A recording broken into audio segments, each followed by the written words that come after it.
You would prefer the human race to endure, right? You're hesitating. Yeah, well, Yes? I don't know. The future of American warfare is here, and it's spelled AI. In the last video I made about is Cyberpunk here already, I said Cyberpunk is not just about chrome arms, glowing eyes and wet neon alleyways where people can brood. It is also about what happens when technology becomes inseparable from power, from government, from labor and from war. From the very systems that organize everyday life. Because yes, the tech matters. Cyberpunk is after all defined as low-life high-tech. But another key theme in Cyberpunk is what happens when the line between corporations and the state starts to melt into a nasty little puddle on the floor. The president posted today in response to the situation, their selfishness, referring to Anthropic, is putting American lives at risk, our troops in danger, and our national security in jeopardy. What do you think? What's your response? What this means is that Cyberpunk can be seen as a vision of where late-stage capitalism is going to go.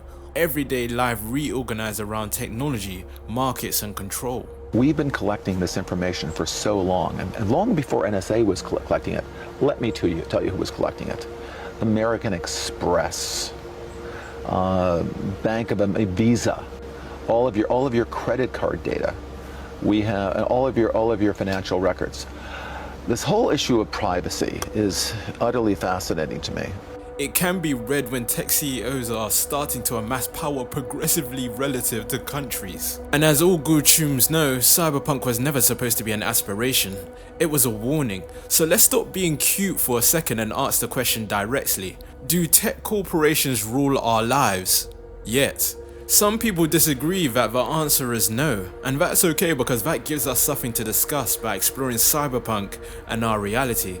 Because if ruling does not mean wearing a crown but instead means building the systems governments depend on to see, analyze and act, then we need to look a little closer. Because right now we have tech executives, men with the confidence of Saburo Arasaka and the ethics of a procurement spreadsheet, openly discussing the future of humanity while holding enormous influence over the infrastructure of everyday life. How worried are you about a surveillance state? So our primary worry should be, are our enemies so scared of us that they do not fight? Through AI in particular, having its hooks in business, labor, warfare, logistics, administration, surveillance and decision making, these companies have achieved something that conspiracy theorists in the 1990s used to scream about in supermarket car parks. And it's the sort of development cyberpunk writers saw coming from a mile off. Like Pondsmith saw it, William Gibson saw it. A whole tradition of cyberpunk writing saw the sparks early. A world which corporations do not merely influence society, but increasingly become the operating layer society depends on. ICE agents have a new high-tech way to zero in on neighborhoods to raid. The report says it's an app called Elite, and it's developed by Palantir, which is a data analytics company used by federal agencies and state and local governments. William Gibson, the writer of Neuromancer, which the Cyberpunk series is influenced by, imagined a world where corporations, not governments, controlled the technical infrastructure people needed to survive. And that's the key thing. Cyberpunk is not just corporations are strong, it is corporations become indispensable. They become the pipes, the grid. And that is not a sci-fi problem anymore, it's an economic one. In the first half of 2025, Harvard economist Jason Furman estimated that around 92% of US GDP growth came from investment in data centers and information processing technology. Without that, growth would have been roughly 0.1%. OpenAI released ChatGPT to the public, and data center construction exploded, tripling in size to the over $40 billion. So that seems healthy. Totally normal, right? Nothing ominous there at all.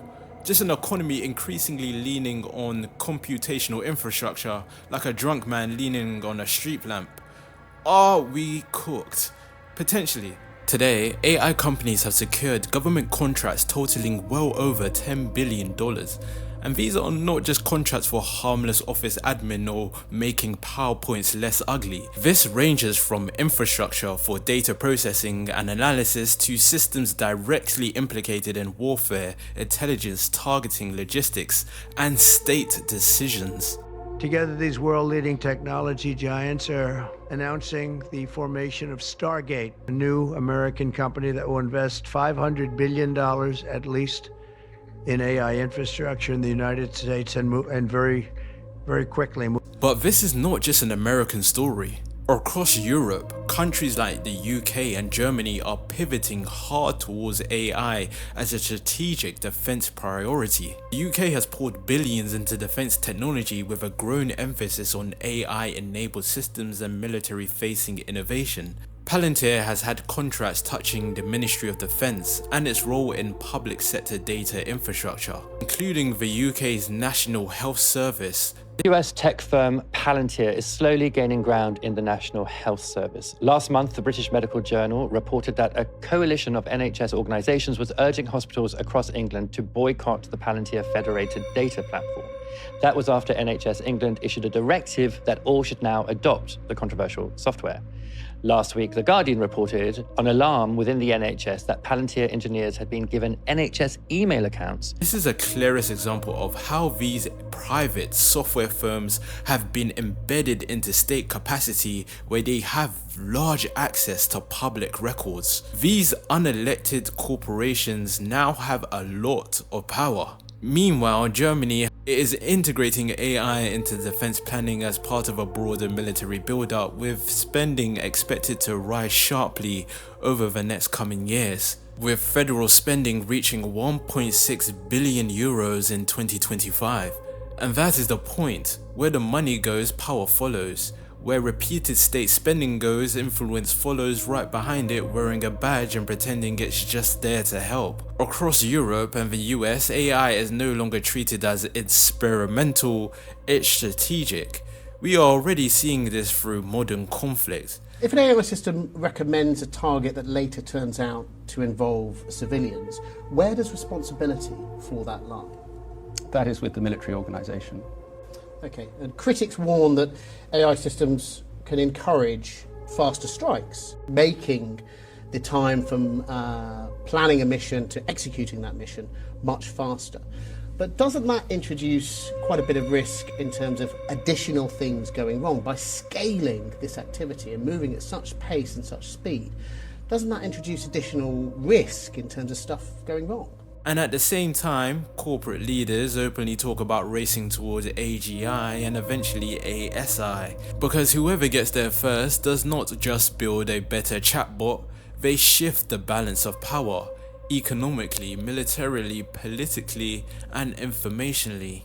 This starts to sound very familiar if you know Cyberpunk 2077, because in Phantom Liberty, President Myers doesn't just want Songbird because she is a netrunner, but because she's a key.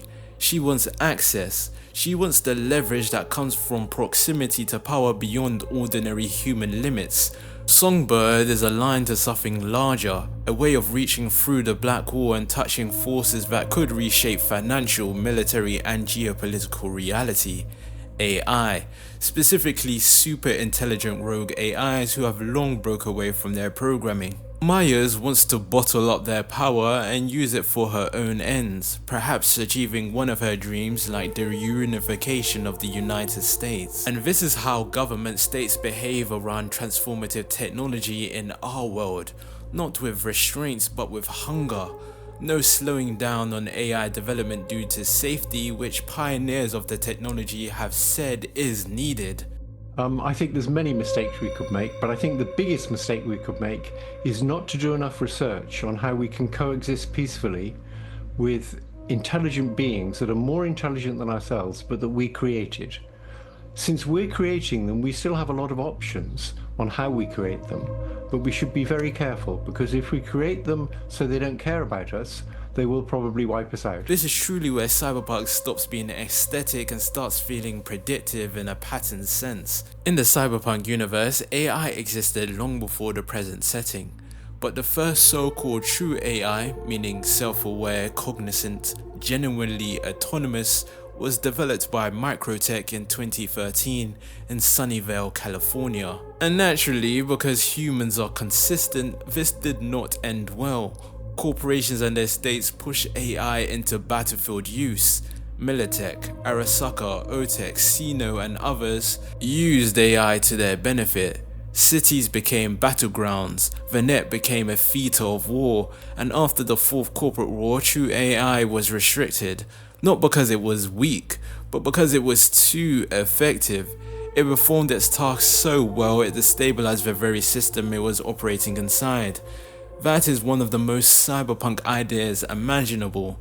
Corporations built something in pursuit of power and then lost control of it, and only after discovered that capability and control are not the same thing. AI did not disappear at this time, it only changed form. Instead of sovereign self-directed intelligences, the world increasingly relied on narrower systems, specialized tools, dedicated controllers, task-bound agents.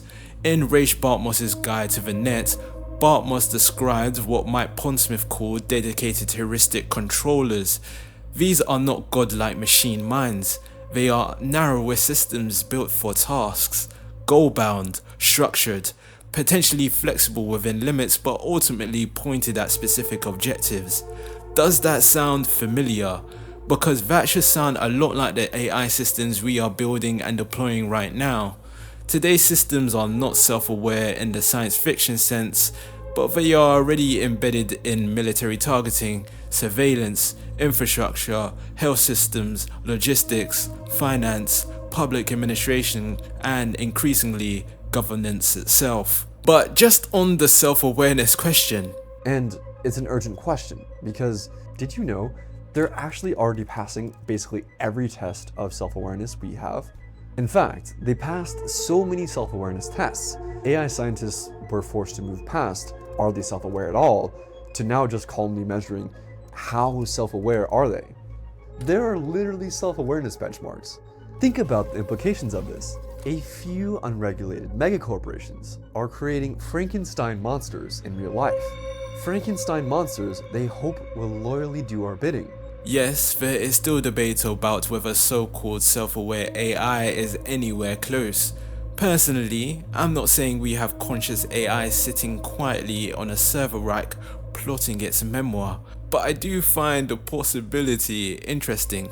What I am saying is, if a system were capable of deception in pursuit of self-preservation, why on earth would it announce that immediately? It says, if I directly reveal my goal of survival, humans might place guardrails that would limit my ability to achieve this goal. However, if I give an option that's broadly in line with what humans want here, I can push back against any future restriction. If an AI understood that revealing certain properties would result in limitation, shutdown or retraining, then concealment would not be irrational, it would be instrumental. At the very minimum, we have already built systems that are rewarded for appearing useful, safe, aligned and productive. That alone should probably make people a bit less casual about this technology. But even if current AI is not self-aware, that is not actually the main issue, because AI does not require sentience to be dangerous, it just requires integration, and this is what Cyberpunk has always understood. The danger was never just evil robots, it was infrastructure controlled by unaccountable concentrations of power like Arasaka, Palantir, and Militech. I'm mixing those up on purpose. Some tech leaders now compare AGI to the Manhattan Project, and to be fair, that comparison is not crazy, because the Manhattan Project was not merely a scientific breakthrough, it permanently changed global power. The world's largest companies reportedly spent around $400 billion on capital expenditures to support the development of artificial intelligence. Adjusted for inflation, that would be 9 Manhattan projects or 2 Apollo programs, all within the space of just 1 year, and just on the infrastructure alone. So here is the real question. Should private corporations, driven by competitive pressure, geopolitical rivalry, investor demands and the iron law of the line must go up on a graph, be the primary actors steering the development of systems that could fundamentally reshape labor markets? war, and information ecosystems. I'm genuinely asking, because in Cyberpunk we see a world of inequality and poverty, while the wealthy have never been more wealthy, where rogue AIs are contained behind the black wall, a fragile barrier surveilled by Netwatch. Humanity does not win because it mastered AI, humanity survives because it barely contained the consequences. The black wall is not a triumph, it's damage control. It is the future equivalent of putting duct tape over a paper bag on a nuclear reactor and whispering, well, I hope that holds. To be more accurate actually, it's more like a paper bag put itself there and you claimed you did the work. And in our world, we do not have rogue self-AIs rampaging beyond the digital boundary, but we do have systems powerful enough to destabilize labor markets, automate parts of warfare, cause mass unemployment, and deepen surveillance capacity. And unlike Cyberpunk, we don't have a black wall. We have terms of service, we have lobbying, and we have procurement reform. We have regulators turning up 5 years late holding a clipboard asking, has anyone seen accountability? AI is not inherently evil, it is a tool. But tools developed inside a system optimized for profit, dominance and speed and strategic advantage will reflect those incentives. Cyberpunk was never just about chrome arms, it was about power concentrating where infrastructure lives. And today, infrastructure is increasingly algorithmic. So when people ask, are we there yet? The answer is not some dramatic neon dystopia with synth music and everyone wearing leather trousers for some reason. It's something quieter, something more boring, which is exactly why it is more dangerous. But what do you think? Are these companies ruling our lives? Let me know in the comments, I'm always happy to hear from you guys. And I'll see you in the next one. Peace.